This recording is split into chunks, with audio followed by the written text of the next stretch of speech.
होली खत्म हो गई है, लेकिन झारखंड के राजनीति के कई रंग अभी दिखने बाकी हैं।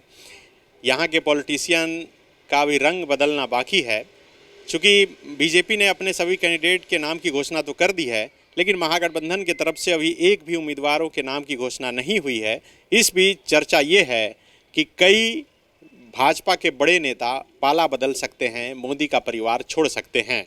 अभी जो जानकारी आ रही है निकलकर सामने, उसके अनुसार चार बीजेपी के बड़े नेता दिल्ली में डटे हुए हैं, मुलाकात कर रहे हैं, मुलाकात करने की कोशिश कर रहे हैं। इस जुगत में लगे हैं कि उन्हें झारखंड के किसी लोकसभा सीट से टिकट मिल जाए।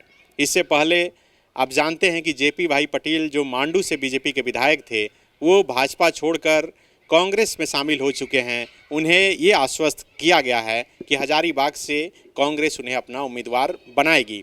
हमारे साथ बात करने के लिए हमारे दोनों सहयोगी मनोज पांडे और संजय रंजन हैं। एक एक करके दोनों से बात करेंगे। संजय, पहले ये बताइए संक्षेप में कि कौन कौन से बड़े चेहरे रंग बदलने वाले हैं। देखिए सन्नी, इस वक्त जो सबसे बड़ी खबर है, और जैसा कि आप बोल रहे हैं कि मोदी का परिवार छोड़ करके कौन लोग जो है कांग्रेस का परिवार में शामिल होने वाला है या फिर इस जुगत में है, तो चार चेहरे तो अभी सीधे तौर पे देखे जा रहे हैं कि बीजेपी के चार बड़े नेता पार्टी छोड़ने के फिराक में हैं और दूसरे दलों में जो है टिकट की तलाश में हैं। पहला नाम अभी रविंदर पांडे का आ रहा है, जो गिरिडीह से 5 बार के सांसद रहे हैं। पहली दफ़ा जब नरेंद्र मोदी की सरकार बनी, उस दौरान भी 2014 में भी वो गिरिडीह से सांसद बन करके गए। 2019 में वो एनडीए फोल्डर में आजसू के कोटे में गिरिडीह का सीट चला गया, तब जो है ये चुनाव नहीं लड़े। और इस बार जब 2024 की लड़ाई शुरू हो गई है, ऐसे में रविंद्र पांडे जो है तलाश कर रहे हैं कि क्या उनको कहीं भी जो है एडजस्टमेंट किया जाए। कांग्रेस पार्टी में वो कांग्रेस के झारखंड कांग्रेस के जो प्रभारी हैं गुलाम मोहम्मद मीर, उनसे मुलाकात करती हुई एक तस्वीर भी सामने आ गई है और वो मुलाकात कर रहे हैं। बताया ये जा रहा है कि धनबाद सीट से संभवतः वो उम्मीदवार हो सकते हैं। देखिए, रविंद्र पांडे जैसा कि संजय बता रहे हैं कि 5 बार गिरिडीह से सांसद रहे हैं और वो इस वक्त दिल्ली में हैं और कांग्रेस के प्रदेश प्रभारी गुलाम अहमद मीर से मुलाकात कर रहे हैं। पांडे जी ने एक दिन पहले उनसे बातचीत की थी। क्या बातचीत हुई थी रविंद्र पांडे से आपकी? मैंने पूछा कि क्या पाला बदल रहे हैं, किसी दूसरे दल में जा रहे हैं, तो उन्होंने ऐसे कहा कि क्या करेंगे जाके, फ़ायदा क्या है। सो पार्टी लड़ाएगी विधायक, तो हम विधायक लड़ेंगे। तो हमने कहा कि आप तो भाई पिछले बार भी यही कह के हुआ था कि लोकसभा में आंसू को मिल रहा है तो विधायक। देखते हैं, अभी कुछ सोचे नहीं हैं, हम नहीं जा रहे हैं कहीं। ये सब मीडिया ये तस्वीर निकलकर सामने आई कि वो गुलाम अहमद मीर के दरवाजे पर खड़े हैं, मुलाकात कर रहे हैं, तो इसका क्या मतलब आप समझ रहे हैं? वो बीजेपी जाना चाहते हैं, धनबाद। बीजेपी? हाँ, कांग्रेस जाना चाहते हैं बीजेपी से, ताकि उनको टिकट मिल सके। वो हुए, राम टहल हुए, राज पलिवाल हुए, ऐसे जो तमाम लोग हैं जिनको नहीं, अभी रविंद्र पांडे के बारे में बताइए, क्या वो अब सचमुच में जाना चाह रहे हैं? हाँ बिल्कुल, जब वहाँ पहुँचे हैं। नहीं तो जब जिसके जो किसी काम का नहीं, वहाँ जाने का क्या मतलब है। अगर वो जा रहे हैं, प्रदेश प्रभारी से मिल रहे हैं, तो उनकी इच्छा है कि वो कांग्रेस में शामिल हो। लेकिन संजय, एक दिन पहले ये तस्वीर निकलकर सामने आई कि धनबाद के जो सांसद हैं वर्तमान में, पीएन सिंह से उन्होंने मुलाकात की और सोशल मीडिया पर तस्वीरें शेयर की और कहा कि होली के अवसर पर उनसे आशीर्वाद लिए। धनबाद में ढुल्लू महतो को टिकट दिए जाने के बाद जो एक अगड़ी और पिछड़ी की राजनीति और बाहरी और भीतरी की राजनीति वहाँ पर हो रही है, तो क्या अब पीएन सिंह, रविंद्र पांडे, सरयू राय, ये सब मिलकर कोई एक नया वहाँ पर समीकरण तैयार करने की कोशिश में? देखिए, 2019 का जो विधानसभा का चुनाव था सन्नी, और जमशेदपुर पूर्वी का जो सीट था जहां से तत्कालीन मुख्यमंत्री चुनाव लड़ रहे थे रघुवर दास, जो अब राज्यपाल हो गए हैं उड़ीसा के, उस समय भी जब सरयू राय का टिकट कटा और जब वो आमने सामने की लड़ाई में आए, तो बहुत सारा सिचुएशंस जो है और बहुत सारे समीकरण बदले। अभी की जो परिस्थितियां हैं, खास करके एनडीए अलायंस के 13 सीट, यानी कि बीजेपी के हिस्से में जो 13 सीटें हैं, 13 सीटों पे बीजेपी ने अपना कैंडिडेट उतार दिया है। और इन कैंडिडेट के उम्मीदवारी के ऐलान के बाद जो है पार्टी में स्थिति है कि 5 बार के सांसद रहे ना केवल रविंदर पांडे, बल्कि राम टहल चौधरी भी जो है कांग्रेस के दरवाजे तक पहुंच गए हैं और वो इस जुगत में है कि रांची से उनको टिकट दे दिया जाए या फिर उनके। चौधरी तो पहले भी बीजेपी से अलग ही हो गए। नहीं, हो गए थे, लेकिन चूँकि उनका अब तक का जो ये बैकग्राउंड रहा है और वो अब अपना फ्यूचर से ज़्यादा अपने बेटे का राजनीतिक फ्यूचर तलाश रहे हैं, तो बहुत सारी परिस्थितियां देखने को मिल सकती है। इससे मुलाकात हुई इनकी? राम टहल चौधरी की मुलाकात मुकुल वासनिक से हुई है, जो कांग्रेस पार्टी के महासचिव हैं, बड़े नेता हैं, डिसीजन मेकर जो लोग हैं कांग्रेस में, उसमें उनका नाम आता है। तो ये लगभग ये तय हो गया है कि राम टहल चौधरी भी कांग्रेस पार्टी ज्वाइन कर लेंगे। रविंदर पांडे के बाद ये दूसरा नाम है। तीसरा नाम जो है सन्नी, राज पालीवार का है। हालांकि राज पालीवार का खंडन कर चुके हैं, नोटिस भी भेज चुके हैं। खबर भी फॉलो अप ने सबसे पहले ब्रेक किया था कि वो ज्वाइन करने वाले हैं, और ये खबर हमने ऐसे ही ब्रेक नहीं की थी। बाद में पूरे राज्य के लोगों ने देखा कि कैसे पवन खेड़ा ने ट्वीट किया और उसमें राज परिवार का नाम का जिक्र भी था। 8 घंटे लग गए राज परिवार को खंडन करने में। और कल से यानी कि होली के दिन से जो चीज़ें गोड्डा में हो रही है, और ख़ास करके बीजेपी के जो उम्मीदवार हैं और मौजूदा सांसद भी हैं गोड्डा से, निशिकांत दुबे, और राज परिवार के जो प्रॉक्सी लड़ाई जो चल रहा है एक तरीके से सोशल मीडिया के जरिए, वो भी यह संकेत दे रहा है कि राज परिवार भी जो है कांग्रेस में जा सकते हैं। और अभी भी ये बातचीत समाप्त नहीं हुई है, हालांकि वो इसका खंडन कर चुके हैं, लेकिन अब भी मैं बोल रहा हूं कि ये प्रक्रिया में चीज़ें चल रही है, उनकी बातचीत अभी भी चल रही है। और मैं ये दावे से बोल रहा हूं, और चूंकि गोड्डा का सबसे आखिर में 1 जून को मतदान होना है गोड्डा में, राष्ट्रीय पार्टी है कांग्रेस, अभी कोई जल्दी में नहीं है। 13 मई को पहली बार मतदान होगा झारखंड में, ये तीसरा फेज से संभवतः शुरू होना है। ये बताइए, क्या राज परिवार को लेकर हरी झंडी मिल चुकी है सेंट्रल कमेटी से कांग्रेस? देखिए, हरी झंडी ने पहले जो इस बात की चर्चा संजय कर रहे थे, उस समय लगभग सब कुछ मतलब ये फाइनल था कि ऐसे आएंगे, ऐसे जाएंगे, ये करना है, वो करना है। फिर बाद में किसी तरीके का अड़चन आ गया, अड़चन आया तो उन पे होल्ड लग गया। अब जब फिर से कमेटी बैठी है, वहाँ 13 लोग हैं कांग्रेस में जो इस चीज़ को डिसाइड करते हैं, तो राहुल गांधी जी तक ये मैसेज पहुंचा होगा। राहुल गांधी जी ने अगर हरी झंडी दे दी होगी, मिला है कि नहीं ये कंफर्म नहीं हो पा रहा है, लेकिन लोग ये बता रहे ये सारे नेता दिल्ली में डटे हुए हैं।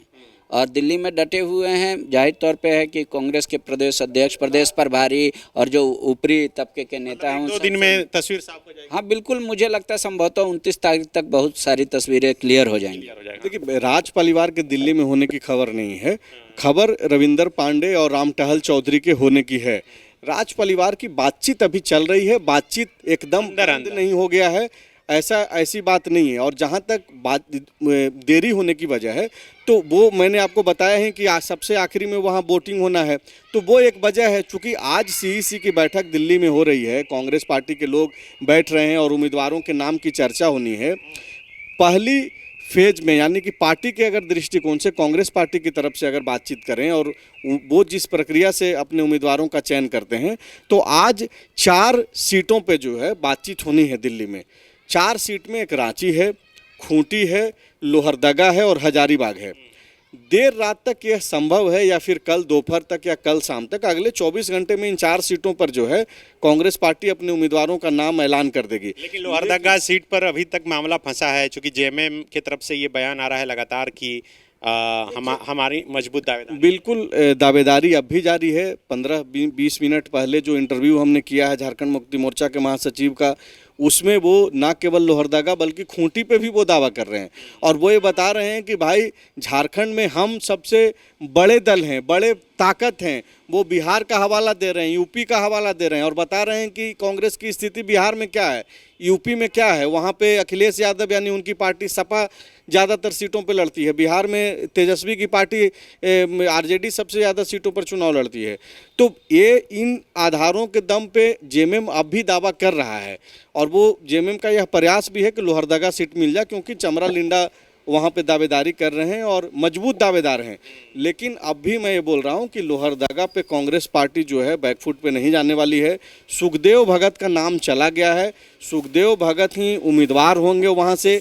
हजारीबाग से जेपी पटेल उम्मीदवार हो रहे हैं, खूंटी से कालीचरण मुंडा उम्मीदवार हो रहे हैं, और जो चौथी सीट का रांची का जो हमने जिक्र किया, इस सीट पे भी जो है देखना होगा। अगर इस सीट पे अनाउंसमेंट नहीं होता है तो आप ये मान करके चलिए कि रामटहल चौधरी का दावा जो है वहाँ पे मजबूत हो गया है। और वो कांग्रेस के नेता भी ये ट्वीट कर रहे हैं कि अगर रामटहल चौधरी को उम्मीदवार बनाया जाता है तो बीजेपी के लिए टफ होगा ये सीट, नहीं तो फिर वाकोभर मिल जाएगा। देखिए, फैक्ट ये है सनी कि रांची में कांग्रेस पार्टी के पास जो है अब तक रामटहल चौधरी से पहले तक जो है कोई मजबूत विकल्प नहीं है। सुबोधकांत सहाय एक जरूर नाम है, बड़ा चेहरा है, चुनाव लड़ चुके हैं, रांची से सांसद रह चुके हैं, सेंट्रल मिनिस्टर रह चुके हैं, उनके पास वो सारे पर्याप्त व्यवस्था है जिससे चुनाव लड़ा जा सकता है, वो संसाधन है उनके पास।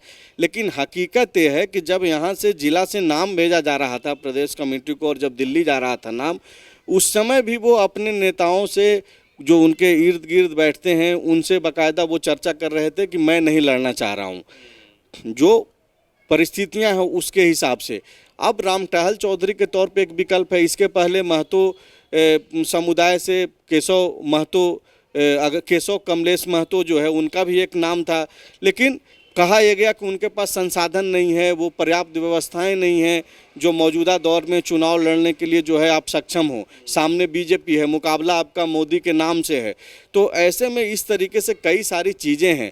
और आप देखिए, कांग्रेस पार्टी भले ही देरी कर रही है, यहाँ पे इंडिया अलायंस देरी कर रहा है सीटों के बंटवारे के नाम का ऐलान को लेकर के या फिर उम्मीदवारों के नाम की घोषणा को लेकर के, लेकिन आप देखिए कि कांग्रेस पार्टी चुनाव परिणाम क्या होगा वो अलग बात है, वो 4 जून को तय होगा। लेकिन जिन बड़े चेहरों को बीजेपी से तोड़ करके अपने पार्टी में ये लोग ला रहे हैं या फिर लाने का प्रयास कर रहे हैं, या फिर वो नेता जो अब तक बीजेपी में थे और अब यहाँ संपर्क कर रहे हैं, कुछ लोग ये भी बोल सकते हैं कि रविंदर पांडे अब क्या हैं, वो पहले थे सांसद, या फिर रामटहल चौधरी की राजनीतिक हैसियत क्या है। लेकिन आप इन दोनों चेहरों की राजनीतिक हैसियत को सीधे तौर पे खारिज नहीं कर सकते। ये भी नहीं बोला जा सकता है कि ये बहुत बड़े उस टाइप का चेहरा हो सकते हैं कि सीधे इनके नाम पे ये कांग्रेस पार्टी, मतलब ज़्यादातर ऐसे लोग हैं जो रिटायरमेंट के एज को भी क्रॉस कर गए हैं, वो फिर क्रॉस करके कांग्रेस में जा रहे हैं।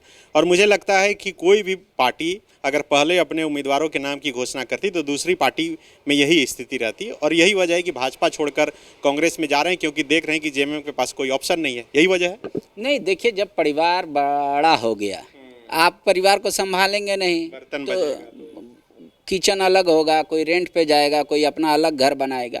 ये तो बीजेपी जान रही थी भली भांति। अब रामटहल जी को इतना मौका दिया गया, फिर वो बने, उनका कोई वो चुनाव नहीं हारे रामटहल जी, उनका टिकट काट के दिया गया था संजय सेठ को। और रविंदर पांडे के साथ भी वो चुनाव नहीं हारे थे। और बिंदेश्वरी पाठक के 2 ही, मतलब बिंदेश्वरी दुबे के 2 ही चले, एक इनके राजेंद्र बाबू, और ये 2 ही नाम से जाने जाते थे और पूरा कोयलांचल में इनका डंका बजता था। तो ये लोग वीक कैंडिडेट नहीं हैं, और इस बात को कांग्रेस भी जान रही है, तभी तो उनको लाने के प्रयास हो रहा है। लेकिन कोई गिरिडीह से लड़ता हो और अचानक उसको आप धनबाद से लड़ें। लेकिन एक चर्चा और भी है जो पार्टी के वरिष्ठ नेता से बात करने में लग रहा है कि वो लोग कह रहे हैं कि जब हम लोग जेपी पटेल को दे ही दे रहे हैं, महतो समुदाय से कहा ही गया, तो रांची में जो रामटहल का है इस पे थोड़ा सोचना चाहिए। तो यहाँ पे बन्ना गुप्ता का भी एक डिस्कशन आया, नाम है अखबारों में भी कल। तो बन्ना गुप्ता के पे भी पार्टी विचार करिए। हालांकि उनका व्यक्तिगत इच्छा क्या है, लड़ेंगे नहीं लड़ेंगे, बोले कि हम सिपाही हैं, जहां उतार देगा हम तैयार। वो अलग विषय है। अंदर पार्टी के अंदर जैसे आप बता देते हैं, अंबा ने खुद कहा था कि नहीं लड़ेंगे चुनाव, विकल्प खोज लिया गया। पहले शुरू में पूर्णिमा जी ने भी कहा कि हम नहीं लड़ेंगे, आपसे बात भी कही, उन्होंने इच्छा भी दिखाया कि भाई हो सकता है हम कहीं भी जा सकते हैं। तो इस तरीके का जब बात होने लगता है तो पार्टी एक बार जब टटोल लेती है फिर दोबारा चांस नहीं देती, तो नए लोगों को आएंगे। यहाँ अजय नाथ सहदेव जी हैं, अजय नाथ सहदेव भी इच्छुक नहीं हैं लोकसभा को लेकर, वो चाहते हैं स्टेट की पॉलिटिक्स करें और हटिया विधानसभा से ही अपनी उम्मीदवारी पेश करें।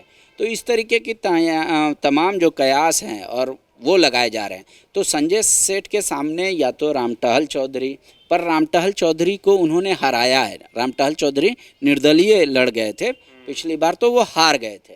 तो वोट अच्छा खासा मतलब हाँ, लाए थे। तो वो 1 लाख से बिलो था वोट उनका।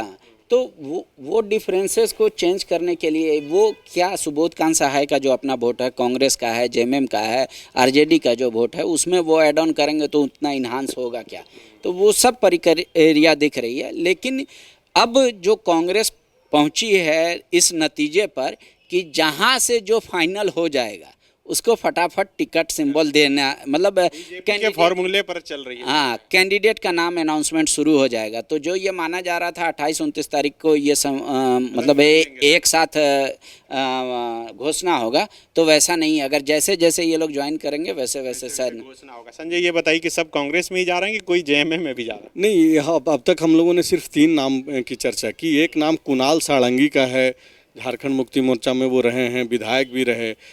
बीते चुनाव में जो है वो चले गए बीजेपी, और चुनाव से पहले और वहाँ पे बहरागोड़ा से जहाँ से वो जीत करके आए थे, बहरागोड़ा से झारखंड मुक्ति मोर्चा ने ही चुनाव जीता, वहाँ से समीर मोहंती जीत करके आए और कुणाल सारंगी हार गए। अब तक वो इस उम्मीद में बैठे हुए थे कि पार्टी उनको जो है मौका देगी और हो सकता है कि जमशेदपुर से वो कैंडिडेट बने लोकसभा के, लेकिन वो नहीं हुआ। उसके बाद से वो लगातार झारखंड मुक्ति मोर्चा के संपर्क में हैं। हालांकि देखिए जिस तरीके सोशल मीडिया पर दर्द भी बयां जिस तरह वो तो दर्द बयां कर रहे हैं वो एक अलग बात है, लेकिन अगर आप इस वीडियो शूट के बाद भी अगर आप उनसे बात करें तो वो यही बोलेंगे कि नहीं सनी भाई ये गलत खबर है, हम कहीं नहीं जा रहे हैं। जैसा कि एक दिन पहले कल शाम में ही रविंदर पांडे से जब मनोज पांडे बात कर रहे थे तब उन्होंने कहा आ गए आप कहाँ जाएंगे, लेकिन अब वो कौन गया, क्या उनका कोई और क्लोन बन गया है जो मिल रहा है जाकर के गुलाम अहमद मीर से। तो नेताओं का जो बात है उस पर बहुत ज़्यादा यकीन करके मत चलिए। अब चूँकि अंदर से खबरें निकल करके आती है, हम लोग एक खबर चलाते हैं और जब फॉलोअप पे हम लोग जब कुछ लिखते हैं, जब बोलते हैं तो दावा के साथ बोलते हैं, क्योंकि एक क्रेडिबिलिटी जुड़ा हुआ है। ठीक है, हम लोग ये भी नहीं बोलते हैं कि 100% चीज़ें जो हैं हर समय सही हो जाए, चूँकि राजनीति है। राजनीति में अब भी भले ही वहाँ राम टहल चौधरी पहुँचे हुए हैं मुकुल वासनिक से, रविंदर पांडे गए हुए हैं, लेकिन टिकट का अगर इनको ये नहीं हो, एश्योरेंस नहीं होगा कि टिकट नहीं मिलेगा, तो मुलाकात के बाद भी तस्वीरें बदल सकती है। लेकिन अब तक तो यही है कि भाई ये जो वो जाकर तस्वीरें जो सामने आ गई वो इस बात की पुष्टि कर दी है कि आप चाह रहे हैं।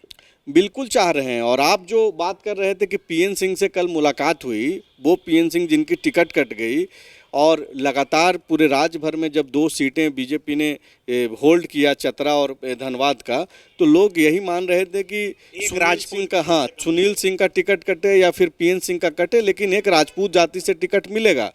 और राजपूत जाति से किसी का टिकट नहीं मिला है। इसके पहले बीजेपी का टिकट काट दिया गया था विधानसभा चुनाव में, उसका परिणाम बीजेपी देख चुकी है। अगर ये ऐसे बोलें कि भुगत चुकी है तो ये भी शब्द का इस्तेमाल करना गलत नहीं होगा, क्योंकि आपने अपने ही एक मुख्यमंत्री को हरा दिया गलत निर्णय से। तो आप जिनका जिक्र कर रहे हैं, सरयू राय का जिक्र कर रहे हैं, आज पांडे जी सुबह से उनका एक ट्वीट भी जो है काफ़ी चर्चा में है। उन्होंने ट्वीट करते हुए लिखा है कि धनबाद लोकसभा सीट जो है वो पड़ोसी राज्य के राजभवन से तय हुआ है और वहाँ के लोग तय किए हैं। कहीं ऐसा नहीं हो कि जमशेदपुर पूर्वी में जो स्थिति थी धनबाद की जनता वही स्थिति धनबाद में बना दे। जेएमएम अब सवाल पूछ रही है, क्या सचमुच में बाबूलाल मरांडी का कुछ नहीं चल रहा है? अभी भी पड़ोसी राज्य का कोई राज्यपाल टिकट तय कर रहा है? नहीं, देखिए उनका कहना वो सच हो सकता है, गलत हो सकता है, लेकिन ये तो कहना ही पड़ेगा कि प्रदेश अध्यक्ष हैं तो इनकी चली। जो स्टेट कमेटी से लिया जाता है वो है संगठन महामंत्री। सरयू राय ऐसा क्यों लिख रहे हैं? सरयू राय के पास अपनी जानकारी होती है, उनका कई बार जानकारी आप सत्य पाएंगे, कई बार असत्य हो जाता है। तो वो कई लोग बोल रहे हैं सोशल मीडिया पर कि जिस तरह से बीजेपी अभी तक हर एक काम के लिए राजीव गांधी को जिम्मेदार मानती है, सरयू राय को उसी तरह लगता है कि हर चीज़ के लिए पड़ोसी राज्य के राज्यपाल जिम्मेदार हैं और यही वजह है कि उसकी चर्चा कर देते हैं। जबकि सच्चाई ये है कि सरयू राय पहले प्रयास किए कि उन्हें बीजेपी से लोकसभा का टिकट मिले धनबाद से, वो नहीं हो पाया। तब वो चाहे कि वो जदयू के कोटे में चले जाए और यही वजह है कि जब अखबार में खबर छपी, उस अखबार की कटिंग को अपने सोशल मीडिया पर उन्होंने लगाया कि जदयू के कोटे में जाएगा और वहाँ से सरयू राय होंगे। अगर उन्होंने वो सहमति नहीं जताते तो वो सोशल मीडिया पर नहीं लगाते। जब सब कुछ नहीं हुआ तब ये कह रहे हैं कि पड़ोसी राज्य के राज्यपाल टिकट दिलाए। वो चूँकि इसलिए क्योंकि दुनिया जानती है कि रघुवर जी से कैसा है ढुल्लू जी का संबंध, इस वजह से इस बात को कह देना। और ये जाहिर तौर पे बात है कि वो हाल फिलहाल में राज्यपाल बने हैं, उससे पहले तक ये तैयारियां चल रही थी पार्टी में कि किसको कहाँ से टिकट देना है। रांची के भी सांसद का भी नाम आप वो लिख सकते हैं कि बगल के स्टेट के गवर्नर से जुड़ा हुआ, तो लिखने का वो स्वतंत्र हैं, वो लिख सकते हैं। लेकिन क्या सच्चाई है या फाइनली क्या होता है ये निर्णय कहा नहीं जा सकता। बीजेपी में ऐसा एक इंडिविजुअल कोई नाम तय कर देगा और उसको मिलेगा ये नहीं है। क्यों? क्योंकि वहाँ पे टोटल यहाँ के लोग जैसे अर्जुन मुंडा, बाबूलाल मरांडी, नेता प्रतिपक्ष, संगठन महामंत्री, चुनावी समिति में सुनील सिंह जो चतरा के सांसद थे, ऐसे ऐसे करके टोटल 8 लोग हैं। यहाँ से 8 लोगों का नाम प्रिस्क्रिप्शन करके आप जाते हैं। पहली बार हुआ कि यहाँ शॉर्ट लिस्टेड कम किया गया और दिल्ली को ही दे दिया गया कि 8 इस जगह से 8 नाम है, इस जगह से 5 नाम है, इस जगह से 6 नाम है। अब वहाँ पे जो 9 लोग बैठते हैं, अमित शाह, नरेंद्र मोदी और ये तमाम लोग, उन लोगों ने बैठ के तय किया और फिर उसके बाद क्या है 1 to 1 डिस्कशन कर लिया एक सीट पे और उसी समय जो पुर्चा बना वो फाइनल हो गया। नहीं, इस बात का जिक्र संजय मैं इसलिए कर रहा था क्योंकि आपने 2019 विधानसभा चुनाव का जिक्र किया कि किस तरह से सरयू राय का टिकट कटा, उसके बाद माहौल बदल गया, लेकिन यहाँ तो माहौल सरयू राय उल्टा बदल दे रहे हैं। सरयू राय हाल के दिनों में कुछ भी लिख रहे हैं तो उन पे अब मुझे नहीं लगता है कि उतने बड़े नेता पर और इतनी छोटी चर्चा के दौरान उनकी बातों को यहाँ पे जगह दिया जा सकता है। एक अलग से बातचीत किया जा सकता है, लेकिन ये सच है जैसा आप बोल रहे हैं कि वो इस प्रयास में थे कि उनको टिकट मिल जाए, पहले बीजेपी से और बाद में जदयू से। खुद कटिंग लगा रहे थे वो। हाँ, अगर आपके बारे में बोला जाए कि आपको जो है उम्मीदवार बनाया जा रहा है और आप उसको लगा रहे हैं तो आपकी तो सहमति है, या फिर आप खुश हो रहे हैं, या फिर आप चाहते हैं, या फिर आपकी इच्छा है ना।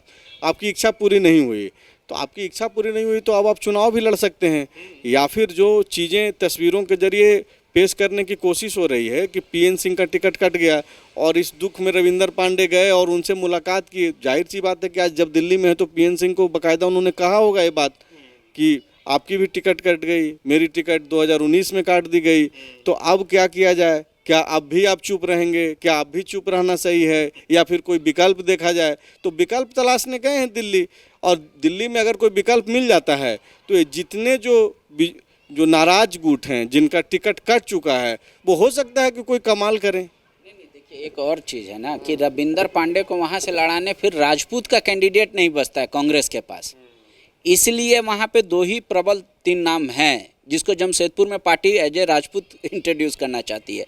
एक अनूप सिंह की पत्नी, धनबाद, हाँ धनबाद में अनूप सिंह की पत्नी, अनूप सिंह के परिवार से कोई हो, चाहे उनकी पत्नी हो या छोटा भाई हो, तो वो मतलब राजपूत कैंडिडेट के लिए वो परफेक्ट है सीट, ऐसा वो मान के चल रहे हैं।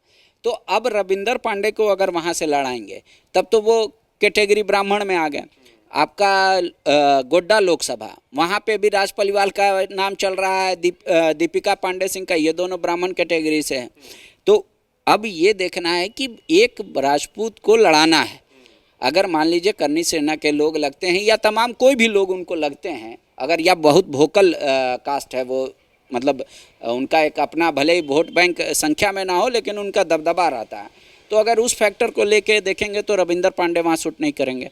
रांची में देखेंगे कि एक तो हमने महतो समाज से जेपी पटेल को ले लिया है, तो अब दूसरा क्यों फिर रांची से दे। तो ये सब समीकरण को बैठाने की कोशिश हो रही है। बिल्कुल, लेकिन अब ये सारी चीज़ें हैं सनी, हो सकता है कि सीट भी आपस में बदला जाए और रविंदर पांडे को कहीं एडजस्ट किया जाए, राज परिवार को किसी और दल से एडजस्ट किया जाए। बहुत सारी बात है, चर्चा हो रही है। चर्चा ये भी है कि राजद 2 सीट पर अपने आप को फाइनल मान रहा है। चतरा और पलामू पे आरजेडी चुनाव लड़ने जा रहा है और लालू प्रसाद यादव जो राजद के सुप्रीमो हैं उन्होंने बाकायदा इन लोगों को आश्वस्त कर दिया है कि आप जाइए और लड़िए। ममता भुइयां को गठबंधन में 2 सीट मिलेगा। ये 2 सीट पिछले दफा का भी चुनाव की भी अगर आप बात करेंगे सनी तो नुकसान होता है ना, इसलिए मैं इस बात का नुकसान और फायदा से इतर की मैं बात कर रहा हूँ कि चतरा पे जो मजबूत दावेदारी है वो सत्यानंद भोक्ता का है, जो अभी मौजूदा मंत्री भी हैं। झारखंड मुक्ति मोर्चा भी है, से वो प्रचार भी कर रहे हैं। झारखंड मुक्ति मोर्चा भी ये मानता है कि कांग्रेस के पास वहाँ पे कोई विकल्प नहीं है, भोक्ता से ज़्यादा कोई मजबूत यादव चुनाव नहीं है। बिल्कुल, तो ऐसे में सिर्फ जिद पर अड़े रहना कि चतरा भी चाहिए, पलामू भी चाहिए, तो वो चीज़ें संभवतः इस बार नहीं होने वाली है। जैसा कि जो खबरें निकल कर के आ रही है कि लालू प्रसाद यादव ने दिल्ली के शीर्ष नेताओं से बातचीत की है और बाकायदा चतरा और आरजेडी पर जो है किसी तरीके का कोई कॉम्प्रोमाइज़ करने के मूड में नहीं है। लेकिन वहाँ पे एक नाम और चल रहा है चतरा से, जैसे पलामू से ममता भुइयां का हो गया, वो बीजेपी से गई, ज्वाइन भी कर ली, अस्वस्थ भी हो गई। अब चतरा से सत्यानंद भोक्ता, मनोज यादव या फिर कोई और यादव हैं जो बीजेपी में है वर्तमान में, उनका चर्चा नहीं हो रहा है इसलिए नाम लेना नहीं। इन सब के अलावा ब्रह्मदेव प्रसाद का भी नाम का चर्चा है कि वो भी मतलब आरजेडी से चुनाव लड़ सकते हैं। टोटली गठबंधन में देखें तो एक सीट राजपूत का फाइनल हो गया है लगभग, कि कोडरमा सीट से विनोद सिंह लड़ेंगे माले के। हाँ। मतलब गठबंधन का। हाँ, तो उस लिहाज से भी कहा जा रहा है कि सब आपस में मत देखिए, जैसे आपने अपना हाँ मंत्री पद में जैसे आप भी दिए एसटी, हम भी दिए एसटी, आप भी दिए मुसलमान, हम भी दिए मुसलमान, ऐसे मत देखिए। ओवरऑल मिला। हाँ 14 में देखिए 14 ही ये सीट बहुत कम है समीकरण। हाँ उसमें समीकरण बैठाइए जाति का, तो इसलिए ये माना जा रहा है कि थोड़ा सा रविंदर। आप एक चीज़ अब बताइए कि 14 जब समीकरण बैठा के जातिगत समीकरण बैठाया जाएगा तो क्या महागठबंधन की तरफ से कोई अल्पसंख्यक उम्मीदवार होगा? इसकी कोशिश की जा रही है। कहाँ से हो सकता है? ये गोड्डा से हो सकते हैं, एक फुरकान अंसारी। हाँ ये हो सकते हैं, उनके नाम परिवार को लाने के अगर वैसे हाँ अगर आएंगे तो वो हट जाएंगे। दीपिका पांडे और प्रदीप यादव का जो नाम चल रहा है, उनका भी नाम चल रहा है। प्रदीप यादव नंबर 1 पे हैं, लेकिन सिर्फ मुस्लिम फैक्टर के लिए फुरकान जी का भी नाम चल रहा है। अब देखिए जैसे वहाँ पे आप शुरू से बात कीजिए 1 नंबर से राजमहल से, तो वो तय है लगभग विजय हांसदा का। दूसरा आपका तय है दुमका स्टीफन मारांडी का, तय हो गया। हाँ मान के चलिए। फिर बचा गोड्डा में अभी बहुत पेंच है, तो छोड़ दीजिए अभी। अगर लेकिन राज परिवार कांग्रेस में कोई इफ बट किंतु परंतु यद्यपि चूंकि लेकिन लगा, तो उनको जेएमएम का भी तीर धनुष उठाने में कोई परहेज नहीं है। तो इसका मतलब जैसा संजय बता रहे हैं कि चतरा में जैसे गठबंधन टूटेगा वहाँ भी टूट जाएगा। हाँ नहीं टूटेगा नहीं, वो एक्सचेंज हो जाता है सीट, लेकिन वो सीट मिल जाएगा फिर जेएमएम। हाँ बहुत कुछ हो सकता है। और अभी आप बहुत सारी चीज़ों को लेकर के यहाँ पे आखिरी बात नहीं हो रही है, ये मतलब फाइनल नहीं। वीडियो देख रहे हैं उस समय भी समीकरण बदल सकता है। बिल्कुल, जिस दिन तक नॉमिनेशन का आखिरी डेट है उस दिन तक ऐसा भी हो सकता है, अगर बहुत पेच हुआ तो कोई बड़ा चेहरा निर्दलीय के तौर पे उम्मीदवारी करेगा और नाम वापसी के दिन सिंबल उससे इनका हटा के उनको दे दिया जाएगा। एक जो आपका सवाल है सनी कि क्या कोई मुस्लिम उम्मीदवार बन सकता है गठबंधन से, मुझे इसकी कोई गुंजाइश नहीं दिख रही है और ऐसा कुछ भी दिखता हुआ। इसकी भरपाई ये कह के कर दिया जाएगा कि राज्यसभा हम लोग भेजें। हाँ बिल्कुल राज्यसभा भेजे हैं, और चूंकि इरफान अंसारी खुद विधायक हैं गोड्डा से, उनके फादर को मौका मिल चुका है कई दफ़े। लेकिन इरफान अंसारी इसी राज्यसभा वाले जवाब पर वो जवाब भी दे चुके हैं। जब आपको याद होगा पांडे जी मुख्यमंत्री आवास में बैठक थी, उस दिन जब निकल के वो बोले कि सरफराज अहमद को इसलिए राज्यसभा भेजा गया क्योंकि उन्होंने कुर्बानी दी और उसका उन्हें फल मिला, तो इससे उसका तो कोई कनेक्शन ही नहीं। तो मतलब इरफान अंसारी क्या चाहते हैं कि जो कुर्बानी नहीं मिले, लाभ नहीं मिले, को मिले, लेकिन इधर जो 14 में एक सीट पे दावा जो बनता है वो नहीं दिख रहा है। इरफान अंसारी दावा कर सकते हैं, लेकिन सिर्फ ये आधार नहीं बन सकता है ना कि 14 में से किसी एक मुस्लिम को दे दीजिए। अभी तो मेन जो लड़ाई है उसके लिए ये लोग तैयारी कर रहे हैं। ये भी है कि गोड्डा से आलमगीर आलम भी चुनावी मैदान में उतर सकते हैं। नहीं, मैंने आलमगीर आलम का मन टटोला है। उनकी इच्छा नहीं है, अब पार्टी कहेगी तो हाँ चर्चा उनकी भी है, प्रदेश अध्यक्ष की भी है, और धनबाद सीट से भी मुसलमान की चर्चा है। ऐसे अगर एक एक करके अगर बातचीत करने लगेंगे तो सभी 14 सीट पे 20-20 उम्मीदवार है, तो इस तरीके से तो वीडियो भी 2-3 घंटे का हो जाएगा। तो बात दरअसल ये है कि चर्चा पर राज परिवार का बातचीत हो रहा है। चर्चा हम लोग ये कर रहे हैं कि मोदी के परिवार से कौन कौन निकल करके आ रहा है। तो जेपी पटेल आ चुके हैं, एक नाम जो इस परिवार का हिस्सा हो चुके हैं। अब चूंकि ये लोग कथित तौर पे परिवार होने का दावा करते हैं, इसलिए इसका इस्तेमाल हम लोग कर रहे हैं। हाँ, दूसरा नाम राम टहल चौधरी का है, तीसरा नाम रविंदर पांडे का है, चौथा नाम राज परिवार का है।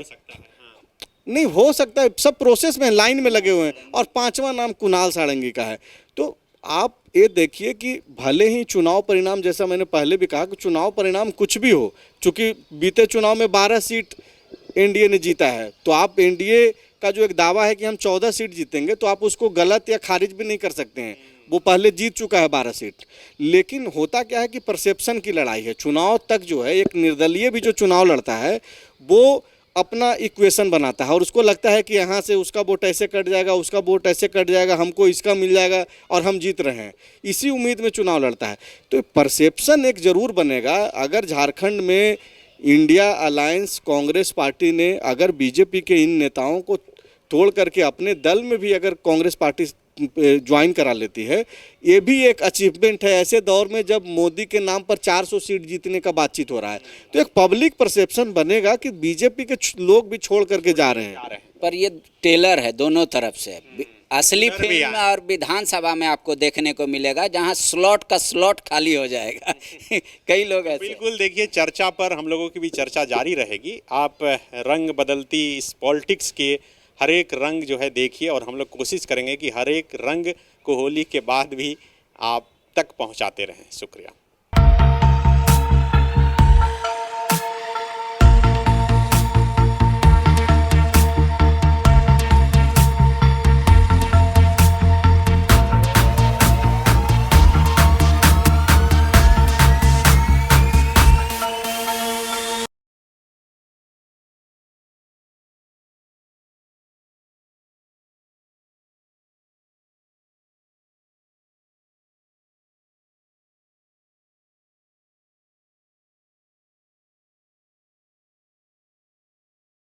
thefollowup.in.